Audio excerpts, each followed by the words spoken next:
ஆக்கிரமிப்பை அகற்ற வந்த போலீசாரையும் மாநகராட்சி அதிகாரிகளையும் ஒருமையில் மரியாதை குறைவாக சகட்டு மேனிக்கு பேசி அம்மன் அருள் வந்து சாமியாடியவர் பின்னர் அம்மனை காப்பாற்றுங்கள் என பெண் ஆய்வாளரின் காலில் விழுந்த காட்சிகள்தான் இவை.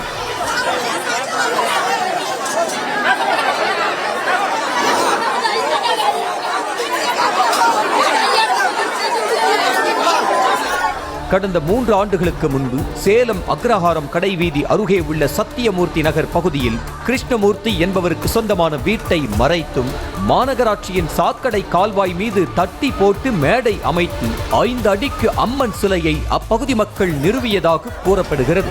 வாகனங்கள் செல்லக்கூடிய சாலையை ஆக்கிரமித்து தகர கொட்டகை போட்டு அமைக்கப்பட்ட கோவிலுக்கு அப்பகுதி வாசியே பூசாரியாக மாறி பூசை புனஸ்காரங்கள் செய்து வந்ததாகவும் தெரிகிறது.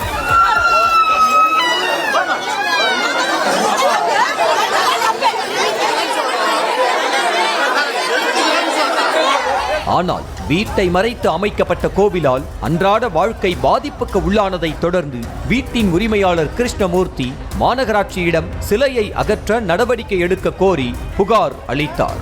தனிநபருக்கு மட்டுமின்றி போக்குவரத்துக்கு இடைஞ்சலாகவும் கோவில் இருப்பதை உறுதி செய்த மாநகராட்சி அதிகாரிகள் அம்மன் சிலையை அகற்ற கோரி அப்பகுதி மக்களுக்கு பல கட்டங்களாக எச்சரிக்கை விடுத்து வந்தனர். ஆனால் மாநகராட்சியின் எச்சரிக்கைக்கு பகுதிவாசிகள் செவி மடுக்காத நிலையில் காவல்துறை பாதுகாப்புடன் அம்மன் சிலையை அகற்ற மாநகராட்சி அதிகாரிகள் குவிந்ததால் பரபரப்பு ஏற்பட்டது.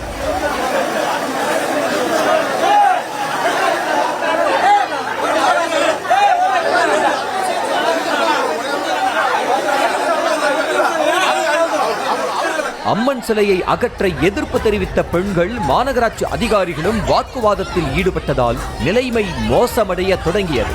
இதையடுத்து எதிர்ப்பு தெரிவித்த பெண்களை பேரிகார்டுகள் அமைத்து தடுத்த போலீசார் முதற்கட்டமாக தகர கொட்டகையை அகற்றும் பணியை தொடங்கினர்.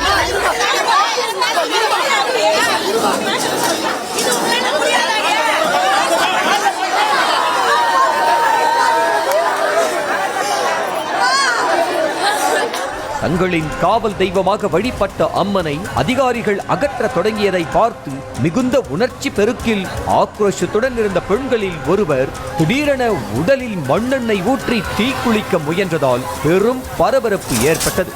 இதையடுத்து போலீசார் அப்பெண் மீது தண்ணீரை ஊற்றி நிலைமையை கட்டுக்குள் கொண்டு வந்தனர்.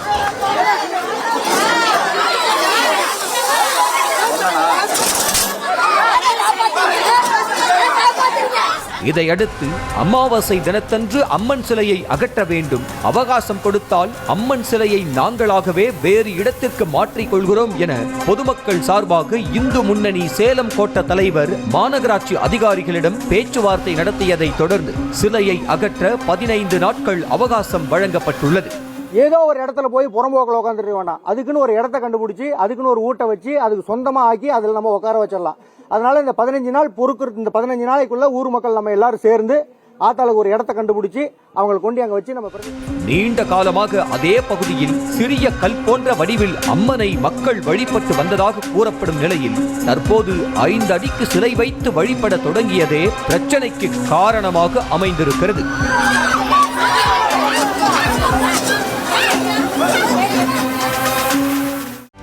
செய்திகளை உடனுக்குடனும் துல்லியமாகவும் தெரிந்து கொள்ள சப்ஸ்கிரைப் பண்ணுங்க.